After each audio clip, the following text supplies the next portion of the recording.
Bonjour à tous, dans cette vidéo nous allons voir ensemble le fonctionnement du marketing digital. Donc on va voir tant le point de vue du créateur de contenu, peut-être l'influenceur, la marque, l'entreprise, qui utilise le marketing digital pour mettre en avant ses produits, ses services, ou se faire connaître, vendre, ou ce genre de choses. Ensuite, on va voir aussi le point de vue du consommateur, la personne qui va regarder peut-être du contenu sur les réseaux sociaux, sur les sites web, et qui de manière innocente va naviguer dans cet univers relativement complexe et qui va être confronté à tout un tas de phénomènes, comme par exemple des publicités qui vont l'interrompre et qui vont lui dire arrête de faire ce que tu fais, ça ne marche plus, cette autre méthode ne marche plus, celle-là ne marche plus, celle-là ne marche plus. Par exemple, les cartes de visite ne marchent plus, le dropshipping ne marche plus, ceci ne marche plus. Ce qui marchait avant ne marche plus maintenant. Et maintenant, ce qui marche, c'est cette nouvelle opportunité qui vient probablement, imaginons, d'Amérique ou de l'ancien Japon et qui va vous aider à transformer vos résultats. On peut voir que dans les publicités, il y a souvent plein de récurrences et on va regarder un peu tout ça pour éviter de tomber dans des pièges et mieux profiter du monde qui nous entoure. Commençons tout d'abord par regarder, mais qu'est-ce que le marketing digital? Donc en soi, le marketing digital, on pourrait dire que c'est une stratégie qui utilise tous des canaux numériques comme les sites web, les réseaux sociaux, les emails, pour essayer de générer des ventes, fidéliser les clients, promouvoir ses produits et ses services.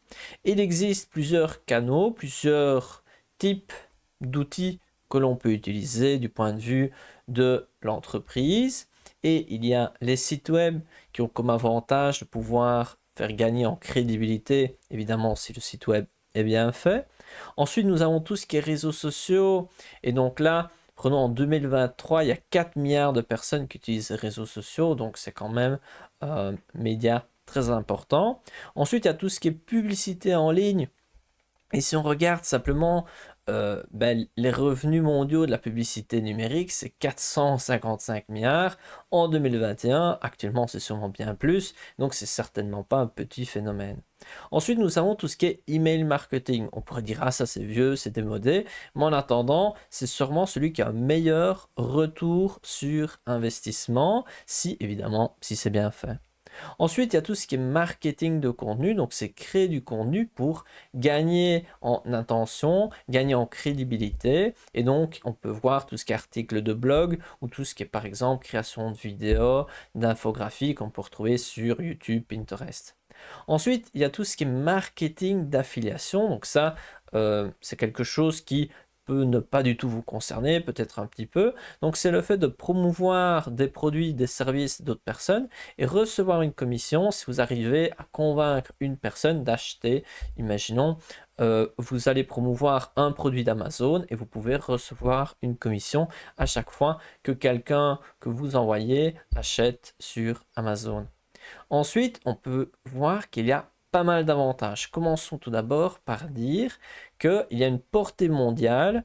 Donc, si vous utilisez le marketing digital, vous allez pouvoir toucher le monde entier. Donc, ça, c'est quand même intéressant.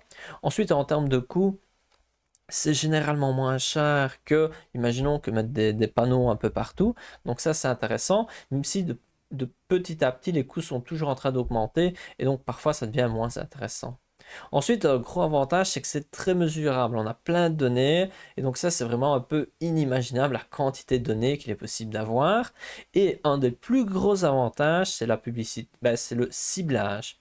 On peut par exemple faire des publicités seulement sur des lieux précis, sur des thématiques précises. Par exemple, on peut faire une publicité sur seulement les personnes qui suivent un groupe, une personne bien précise. Et donc ça, c'est un gros avantage. Imaginons, vous vendez des boissons fruitées, vous pouvez faire une publicité seulement sur les personnes qui aiment les boissons fruitées.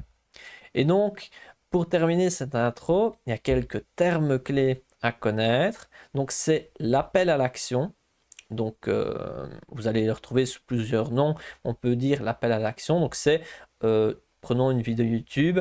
À un moment donné, je pourrais dire, mettez un j'aime à cette vidéo. Ça permettra d'aider la chaîne. Et donc, ça, c'est un appel à l'action. Et c'est quelque chose de très courant dans le marketing digital. Ensuite, une deuxième notion intéressante, c'est la conversion. Donc, c'est vraiment on va regarder, imaginons sur un site web, on va regarder le nombre de personnes qui va peut-être acheter par rapport au nombre de personnes qui visitent le site web.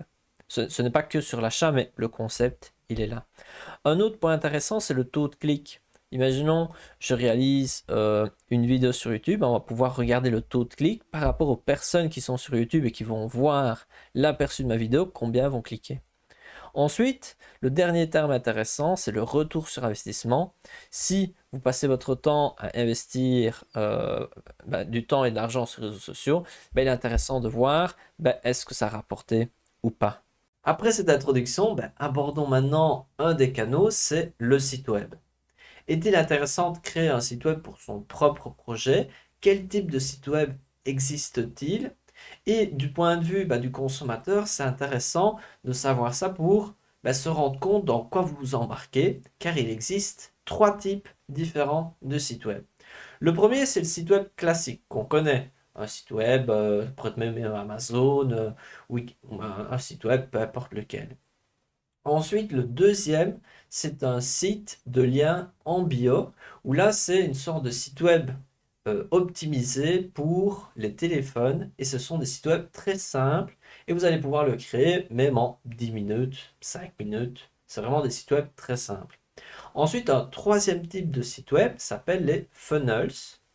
Et donc là, les funnels, on parle en français, on pourrait dire les tunnels de vente, les pages de capture. Donc c'est tout cet ensemble d'outils qui est optimisé pour le marketing en ligne et qu'on va voir maintenant.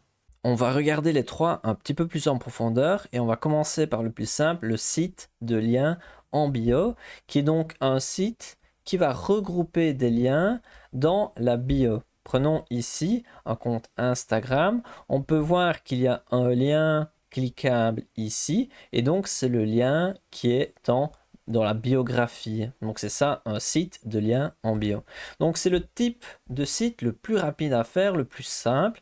Donc si vous hésitez, vous pouvez commencer par ça. De toute façon, il ne vous faudra pas beaucoup d'efforts pour en créer un. Donc je vous montre un petit peu à quoi ça ressemble et on peut voir que c'est vraiment prévu pour les téléphones et c'est surtout utile si vous avez des réseaux sociaux et vous voulez que les personnes passent du réseau social à votre site. Regardons ensemble deux petits exemples. Ici, nous avons un compte d'une personne que je ne connais absolument pas. Et donc là, on peut voir qu'il y a un lien. Si je clique dessus, je vais arriver sur le site web qui est relativement bien clair. La problématique, c'est si vous êtes sur téléphone, il y a peut-être beaucoup d'infos, on risque peut-être d'être un peu perdu par rapport aux différentes rubriques, par rapport à l'ensemble, et donc sur téléphone, ça risque d'avoir une navigation un peu plus compliquée. Alors, certaines personnes préfèrent utiliser un site comme Linktree ou un concurrent, donc il existe Milkshake ou d'autres, et là, si je clique sur le lien, on peut voir directement que c'est un lien Linktree, vous pouvez cliquer dessus, et vous allez arriver sur quelque chose qui ressemble à ceci. Donc cela fonctionne sur ordi, mais c'est vraiment sur le téléphone que ça marche le mieux. Et je vous montre d'autres exemples plus pratiques. Imaginons Daniela Moroz. Ici, ça ressemble à ceci. Donc sur le téléphone, vous pouvez imaginer que c'est relativement simple à suivre, assez facile, et ça permet de faire une sorte d'arbre de liens et que les personnes trouvent facilement ce qu'elles recherchent. Un deuxième exemple ici avec ceci, et on peut voir un peu à quoi ça ressemble. Je vous montre un dernier avec peut-être celui-ci. Et donc là, on peut voir que c'est un peu plus complexe, il y a même la possibilité de vendre des éléments. Donc voilà, Linktree, c'est une possibilité. L'avantage de ce genre d'outil, c'est que vous pouvez créer votre site web gratuitement. Il existe une version payante, mais qui est vraiment pas chère. Mais vous pouvez tout à fait créer votre site gratuitement. Et ensuite, vraiment, si vous voulez, vous pouvez passer plus de temps à créer un site web, plus comme on l'entend, un petit peu plus comme ceci, où c'est vraiment un site web. Un bon site pour créer des sites, il y a Hostinger, mais il y en a plein d'autres. Et ça vaut un peu de voir en fonction des fonctionnalités que vous avez besoin. Vous pouvez décider de créer un site web. Généralement, ça revient plus cher qu'un site de lien en bio. Surtout si vous voulez avoir un nom de domaine qui est ceci personnalisé. Et donc, créer un site web peut être intéressant, notamment si vous avez un e-commerce ou si vous avez un blog. Mais il faut savoir que c'est plus d'efforts et cela coûte plus cher. Et c'est à vous de voir si c'est pertinent pour votre projet ou pas. Une dernière option qui est moins connue, c'est tout ce qui est tunnel de vente, tout ce qui est funnels. Et un des plus connus et que je vous conseille si vous avez besoin de ce genre de choses, c'est System.io. Et cet outil ou même ses concurrents peuvent permettre de créer des tunnels de vente. Et donc finalement, on crée un tunnel composé de plusieurs étapes. Par exemple, une page de capture qui a comme but de capturer une adresse mail, une page de paiement, une page... Et donc les personnes vont passer d'une page à une autre et vont peut-être s'arrêter à une étape du tunnel. Et donc, il y a souvent d'autres fonctionnalités qui sont associées, comme le fait de pouvoir envoyer des emails, le fait de pouvoir créer des sites internet, le fait de pouvoir lancer des programmes d'affiliation, on verra ça un petit peu plus tard. Ensuite, on peut créer des formations en ligne dessus, on peut automatiser le business, envoyer des emails automatiques, ce genre de choses. Et donc, la morale, c'est que vous avez trois options. Et de manière générale, il y a certains outils qui permettent de faire les trois. Donc à vous de voir un petit peu ce que vous avez envie de faire, mais il y a ces trois grandes options. Après, en fonction de vos besoins, imaginons si vous êtes esthéticienne ou si vous avez un podcast, vous avez peut-être des besoins différents et donc regardez un petit peu quelle est la solution la plus adaptée. Parlons maintenant des réseaux sociaux. Donc on va voir un petit peu, mais quel réseau social choisir? Ensuite, est-il préférable de choisir un seul réseau social ou plutôt être sur tous les réseaux sociaux? Quelle approche adopter? Pour y répondre, je vais vous proposer certains points de réflexion et ensuite, c'est à vous de voir ce qui vous convient le plus. Donc, il faut savoir qu'il existe plein de réseaux sociaux. Donc, il y a les plus connus, mais aussi tous des nouveaux qui naissent régulièrement ou d'autres qui sont moins utilisés. Ensuite, il y a d'autres canaux de communication qui ressemblent, par exemple des blogs, des newsletters, des forums, des podcasts. Et donc là, ce n'est pas vraiment des réseaux sociaux, c'est plus des canaux de communication, mais c'est intéressant de les intégrer dans notre réflexion. Donc il faut savoir qu'une option valide, une stratégie valide, c'est celle de choisir un seul réseau social. Donc là, à vous de voir le plus pertinent, mais l'avantage d'une approche de choisir un seul réseau social, c'est le fait qu'il n'y a pas besoin d'apprendre plusieurs réseaux sociaux. Vous pouvez vraiment vous concentrer sur un seul. Et il faut savoir que si vous avez plusieurs réseaux sociaux, le fait de passer de un à l'autre peut être vite fatigant, même en termes de création de contenu. Si vous faites une vidéo, imaginez sur un format plutôt vertical et ensuite vous voulez le passer au format horizontal, c'est parfois des complications. Et donc, avoir un seul réseau social peut être quelque chose de plus simple, de plus facile. Et pour un débutant, ça peut être une très bonne option. Ensuite, une deuxième option, c'est un peu le contraire, c'est publier sur tout et essayer d'être le plus visible possible. Donc ça, c'est une approche qui peut avoir ses points forts. Par exemple, imaginons le coach sportif qui publie que sur YouTube, mais en fait, s'il avait publié sur Instagram, sa manière de communiquer aurait peut-être beaucoup mieux marché. Mais ça, il ne le saura jamais vu qu'il ne l'a jamais fait. Alors que si une personne publie sur tout, elle va peut-être exploser sur un réseau social qu'elle ne s'attendait pas et se rendre compte que le réseau social qui marche le mieux pour elle, c'est un réseau social, imaginons Instagram. Donc publier sur tout, ça peut avoir ses intérêts, mais le point faible de cette approche, c'est que cela prend beaucoup de temps et que c'est plus compliqué. Et donc pour un débutant, ça peut être intéressant de tester un petit peu les différents réseaux sociaux et peut-être se consacrer sur un seul. Ensuite, si vous avez déjà une certaine expérience ou vous avez le temps de vous y consacrer, cela peut être intéressant d'avoir plusieurs réseaux sociaux. Mais alors, comment choisir? Il peut être intéressant d'avoir un canal de découverte, un canal d'engagement et un canal de propriété. Donc, on parle de canaux de communication et donc la difficulté, c'est que les réseaux sociaux sont un petit peu parmi ces trois-là. Mais je vais vous donner plus d'explications et ce sera plus clair. Donc, qu'est-ce qu'un canal de découverte? Un canal de découverte, c'est un canal de communication qui va vous faire découvrir aux autres personnes.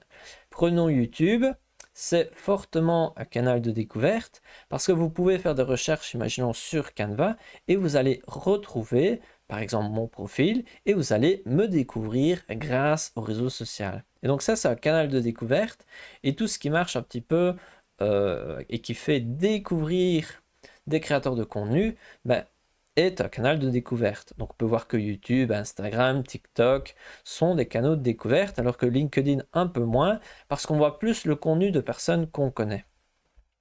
Ensuite, un canal d'engagement, c'est différent parce que là, c'est un canal où l'interaction entre le créateur de contenu et les personnes qui vous suivent est plus grande.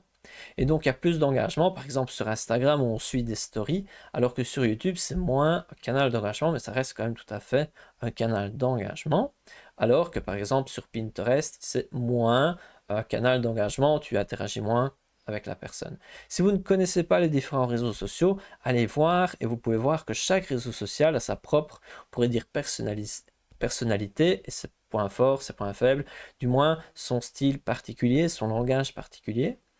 Et donc, il peut être intéressant d'avoir un réseau social qui regroupe ces deux propriétés, celle de découverte et d'engagement. Par exemple, YouTube, Instagram, TikTok ou même Facebook peuvent être des bonnes options. Donc, avoir ces deux points est intéressant. Mais il y a un troisième type, un troisième canal important, c'est celui de propriété. Donc, imaginons, vous publiez du contenu sur Instagram pendant 5 ans, vous avez 200 000 abonnés, imaginons, et ensuite Instagram décide de vous supprimer votre compte parce que pour une raison X ou Y.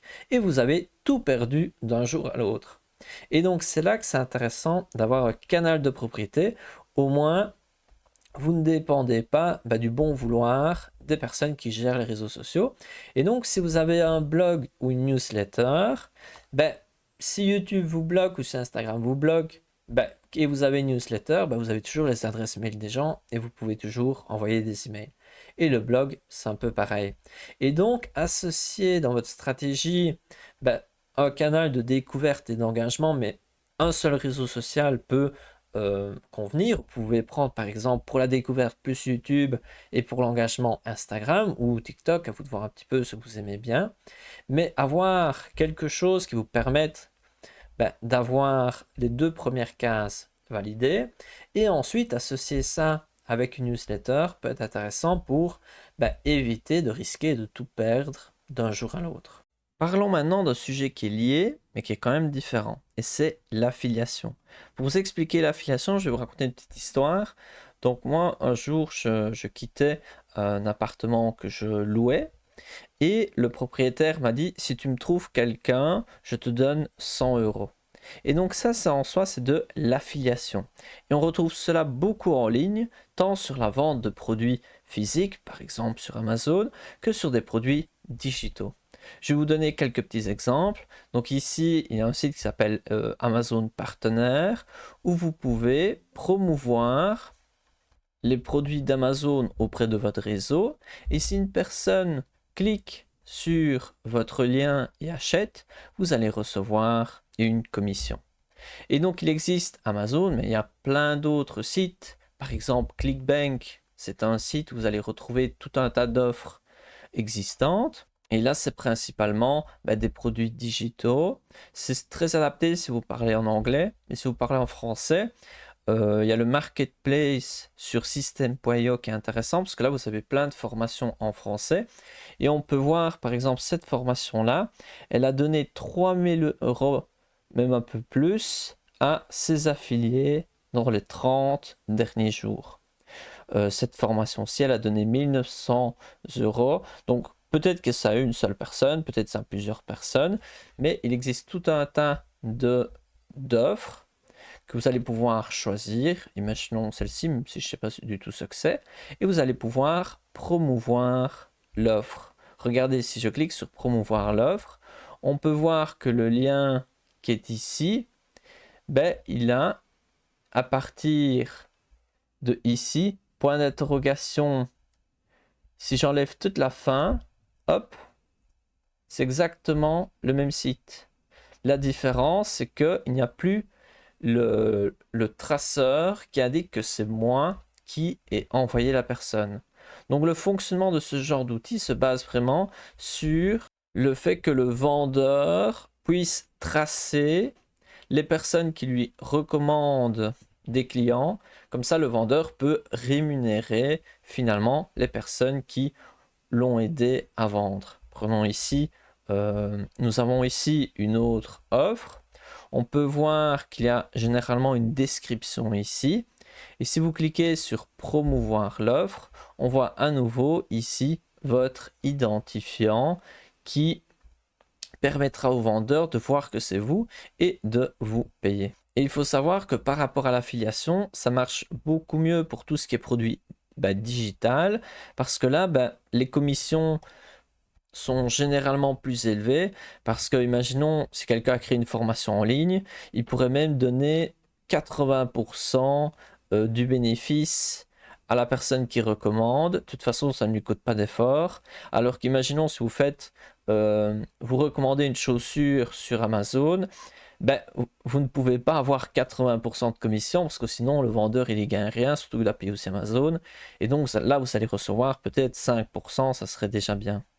Et donc en conclusion par rapport à l'affiliation, c'est quelque chose qui est très présent en ligne. Cela peut être une activité principale pour vous ou cela peut être une petite partie du business. Vous pouvez recommander certains produits, certaines formations, tant à des personnes proches qu'à votre communauté. Et il faut savoir qu'il existe donc des marketplaces où retrouver tout un tas d'offres ou même simplement si vous allez sur un site que vous appréciez, généralement en bas, vous avez une section programme d'affiliation, une section partenaire. Vous pouvez chercher un peu. Imaginons je clique sur programme d'affiliation. Et donc là, on peut voir un petit peu ce qu'ils disent. Parfois, il faut en quelque sorte postuler pour pouvoir participer. D'autres fois, ils n'en ont pas. Et parfois, ils en ont. Et certains programmes sont intéressants, d'autres moins. Donc ça à vous un peu de regarder si ce monde vous intéresse. Ah oui, et dernier point par rapport à l'affiliation, l'avantage de tout ça, c'est que vous ne vendez rien du tout et donc il n'y a pas de service après-vente, vous recommandez juste. Et ensuite, vous avez une commission si la personne achète ou si la personne s'inscrit en fonction des différentes règles du programme d'affiliation. Il est temps d'aborder un autre canal du marketing digital qui est intéressant pour faire de l'affiliation ou même qu'on a vu par rapport aux réseaux sociaux, avoir un canal de propriété est important. Et donc, avoir une newsletter peut s'avérer intéressant, mais c'est peut-être pas le plus intéressant si vous êtes vraiment débutant. Je vous conseille peut-être d'éviter car c'est un peu compliqué. Quand je dis compliqué, c'est pas super dur, mais par rapport au fait de, par exemple, avoir simplement un compte Instagram, c'est plus facile que de créer une newsletter, car il y a quelques étapes un peu complexes, mais je vais vous montrer cela. Donc, tout ce qui est newsletter se base sur un site. Après, vous pouvez la réaliser avec Wix ou avec System.io, avec pas mal d'outils. Moi là, je ne suis pas spécialement pour vous dire quel outil utiliser, mais il y a plein d'outils qui permettent de créer une newsletter. Et donc ici, si je suis sur System.io, vous pouvez décider de créer ce qu'on appelle une page de capture. Donc une page où vous allez essayer de capturer des emails. Et donc, comment capturer ces emails? Je vous montre un exemple ici. Alors là, je vais prendre celui-ci, je vais vous montrer aperçu du modèle. Donc vous allez pouvoir créer une page de capture où vous allez offrir quelque chose et la personne va pouvoir entrer son adresse mail. Et donc ça, on va le retrouver partout. Vous allez souvent voir des publicités où la personne va dire inscrivez-vous au prochain webinaire, inscrivez-vous au prochain challenge, téléchargez le livre en description. C'est quelque chose de très courant tant dans la publicité en ligne que pour tout ce qui est, imaginons, vous avez une vidéo sur YouTube, la personne pourra dire inscrivez-vous, il y a le lien dans la description.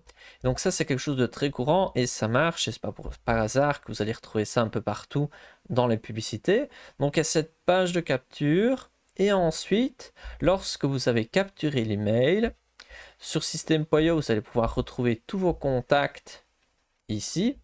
Vous allez pouvoir ajouter des tags pour dire cette personne-là, elle s'est inscrite à cette page-là, elle s'est inscrite à cette page-là. Par exemple, imaginons vous avez 3 e-books, un e-book sur,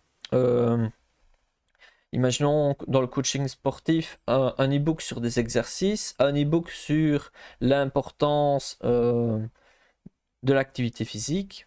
Vous allez pouvoir voir exactement qui s'inscrit à quoi. Et l'aspect intéressant, c'est que certains outils comme System.io permettent de créer toutes des automatisations. Donc, si une personne s'inscrit, vous pouvez automatiser qu'elle va recevoir directement des mails, ce genre de choses. Et donc ici, je vous montre l'exemple. Vous pouvez soit créer une newsletter, donc vous allez envoyer un mail à tous vos contacts ou à ceux à qui vous choisissez envoyer, ou vous pouvez choisir une campagne d'email, ou si une personne s'inscrit dans votre page de capture, elle va recevoir une séquence d'emails qui est fixée à l'avance, que vous avez créée. Et donc ça peut être aussi intéressant. Et pour conclure, tout ce qui est newsletter, c'est un canal de communication qui est un canal de propriété, donc vous ne risquez pas de le perdre. Imaginons si System.io, imaginons fait faillite, vous avez toujours les adresses mail et vous pouvez utiliser un autre outil, donc vous ne dépendez pas des réseaux sociaux. Ensuite, le deuxième point fort, c'est que ça a vraiment une grosse efficacité, ça marche très bien et de manière générale, c'est probablement la technique dans le marketing en ligne qui a le meilleur retour sur investissement. Le point faible, c'est que c'est un peu compliqué. Notamment, il faut un petit peu comprendre comment ça marche. Ça prend quand même du temps. Et en plus de cela, pour envoyer des mails avec newsletter, il est obligatoire d'avoir un nom de domaine. Donc, vous pouvez créer vous pouvez avoir un nom de domaine, par exemple sur Hostinger. Et ensuite, vous pouvez créer, grâce à ce nom de domaine, une adresse mail personnalisée. Et donc voilà, ça c'est des petites étapes un peu compliquées, mais ça reste quand même tout à fait abordable. Donc c'est vraiment à vous de voir si c'est fait pour vous ou pas. Moi je vous mets le lien de System.io dans la description si vous voulez essayer l'outil. Parlons maintenant de sujet important, c'est la publicité en ligne. La publicité en ligne marche excessivement bien, mais il faut savoir qu'il y a de plus en plus de concurrence et si vous n'êtes pas bien préparé, vous risquez de perdre beaucoup d'argent avec la publicité en ligne. L'avantage de celle-ci, c'est qu'on peut toucher les personnes du monde entier, du moins, qui sont connectées. Mais surtout, on va pouvoir vraiment cibler nos publicités à des personnes bien spécifiques. Notamment sur les réseaux sociaux, on pourrait faire une publicité sur toutes les personnes qui apprécient Canva et qui suivent la page Canva. Et donc, finalement, sur les réseaux sociaux, on utilise une marchandise qui est gratuite, donc les réseaux sociaux sont gratuits, les moteurs de recherche sont gratuits, mais en quelque sorte, c'est nous, le produit, qui sommes vendus aux annonceurs. Et donc, c'est principalement comme ça que Google ou Facebook ou autres gagnent de l'argent, c'est en vendant les utilisateurs aux annonceurs. Et donc, du point de vue des annonceurs, c'est intéressant parce que c'est vraiment l'audience sera vraiment comme on le souhaite. Imaginons, si vous voulez faire une publicité sur seulement les personnes qui ont entre 50 et 60 ans des hommes, si vous faites une affiche sur un bus, vous touchez n'importe qui, alors que sur Internet, vous pouvez dire exactement l'âge, les intérêts et ce genre de choses. Et il existe plusieurs types de publicités, donc il y a celles sur les moteurs de recherche, vous avez celles sur les réseaux sociaux, vous avez tout ce qui est publicité display, mais c'est généralement sur un moteur de recherche. Ensuite, vous avez la publicité native qui est à l'intérieur de certains sites. Il existe par exemple Taboola, si ça vous intéresse un peu ce secteur-là. Ensuite, vous avez des publicités vidéo, des posts sur les réseaux sociaux. Et vous avez l'email marketing, dont vous pouvez faire de la publicité avec des emails. Et donc là, si vous voulez faire de la publicité, il y a quelques conseils que je peux vous donner. Premièrement, c'est de proposer une offre de valeur élevée qui résout un problème important pour votre public. Car si vous faites de la publicité en ligne sur quelque chose qui n'apporte pas grand-chose, vous risquez de ne pas vendre. Alors que si vous arrivez à vendre quelque chose, par exemple, dans le secteur de la séduction, de gagner de l'argent ou du bien-être physique ou psychologique, vous avez plus de chances de résultats.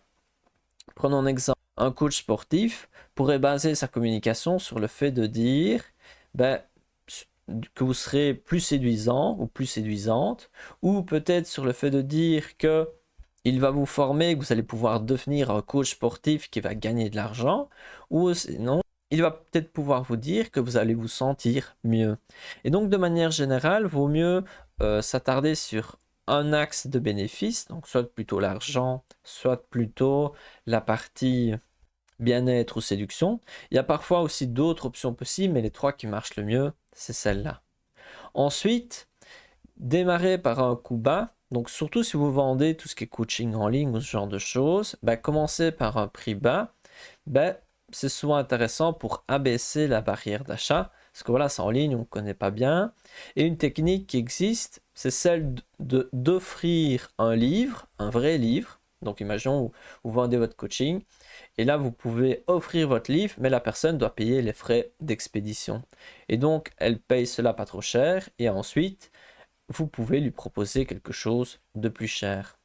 Une technique pour vendre, c'est aussi d'offrir un cadeau gratuit. Donc, vous pouvez souvent voir des bonus. Et finalement, c'est qu'une manière de présenter les choses. Vous payez quand même pour ça.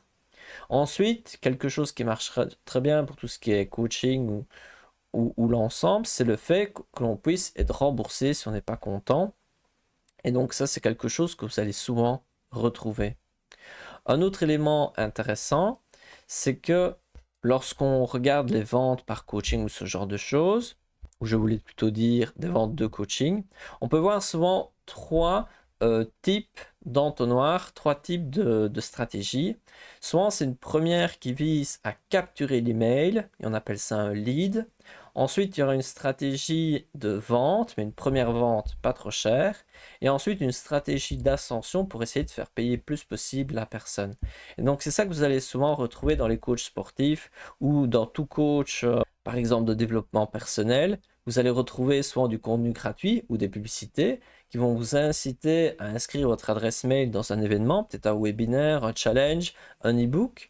Ensuite, avec cet email capturé, ils vont vous envoyer tout un tas d'emails pour faire une première vente pas trop chère, qui ensuite va essayer de vous inciter à faire des ventes tout le temps plus chères, jusqu'à peut-être 1000 euros.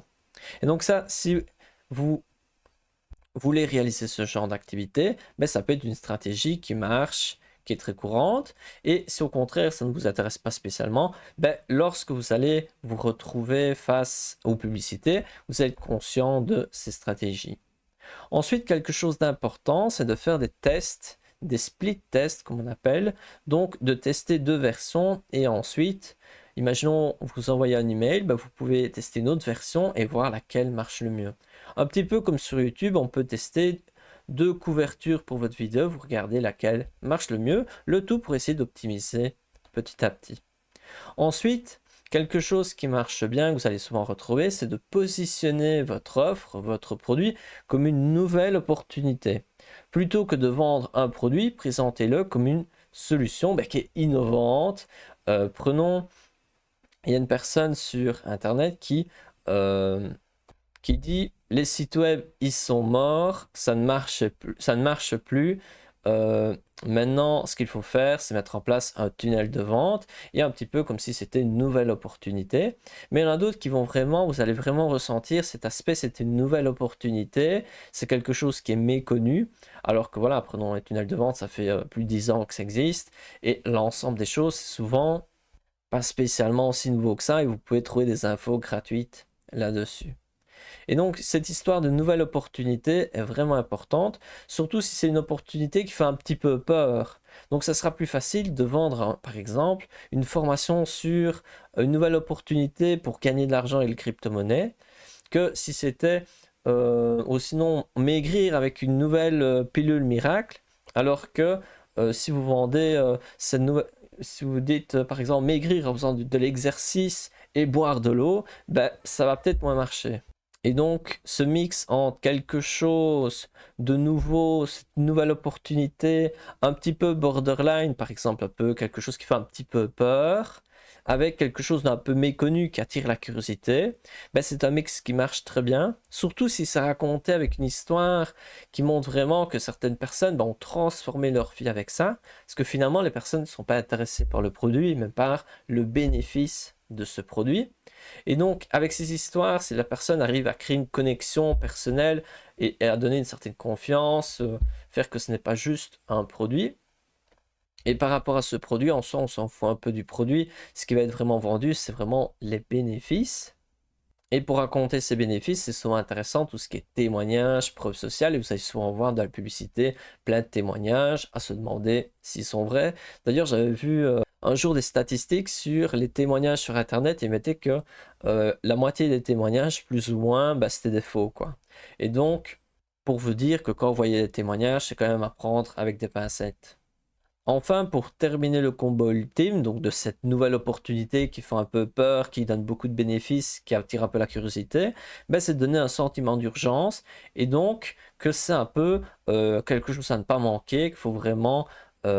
prenons par exemple, à chaque fois j'ai une pub d'une personne qui dit inscrivez-vous à ce challenge, je ne l'organiserai plus pendant de longs mois. Et moi, ça fait des semaines que je vois cette inscription challenge qui est finalement, il me semble, soit à chaque semaine, soit toutes les 2 semaines. Mais la personne, pour dire que ce sera bientôt fini, ben, elle va dire je ne l'organiserai plus pendant de longs mois, alors qu'en soi, ce n'est pas spécialement vrai. Et enfin, pour terminer, vous pouvez vraiment donner des appels à l'action clairs. Par exemple, bah, télécharger l'ebook qui est dans la description, cliquer sur le lien ceci, et donc être très clair dans tout ce qui est appel à l'action. Et ensuite, il est aussi très important bah, d'adapter votre message à votre cible. Imaginons si vous visez plutôt, on va dire, les personnes âgées, ben, soyez vraiment très efficace par rapport aux personnes âgées. Et s'il y a une personne qui n'est pas une personne âgée qui regarde, tant pis, l'important c'est d'être efficace par rapport au public cible. Pour terminer cette vidéo, le marketing digital ben, utilise différents canaux numériques. On a vu en tout cas de manière superficielle l'ensemble, mais de manière générale, la règle qui est la plus présente, c'est le fait de donner pour ensuite recevoir. Par exemple, pour capturer une adresse mail, bah, donner par exemple un e-book, un webinaire gratuit pour ensuite potentiellement recevoir de l'argent. Ou même tout ce qui est réseaux sociaux, bah, c'est donner du contenu gratuit pour ensuite potentiellement recevoir. Et donc cette notion de donner pour ensuite potentiellement recevoir est vraiment très présente dans tout ce qui est marketing digital, peu importe le type de canal choisi. Ensuite, c'est à vous de voir les canaux qui vous semblent les plus pertinents pour vous, les outils qui vous semblent les plus pertinents pour vous, mais j'espère que cette vidéo vous a aidé à mieux comprendre l'ensemble du marketing digital. Si vous avez apprécié, n'hésitez pas à vous abonner, à cliquer sur le bouton j'aime et on se retrouve dans une prochaine vidéo.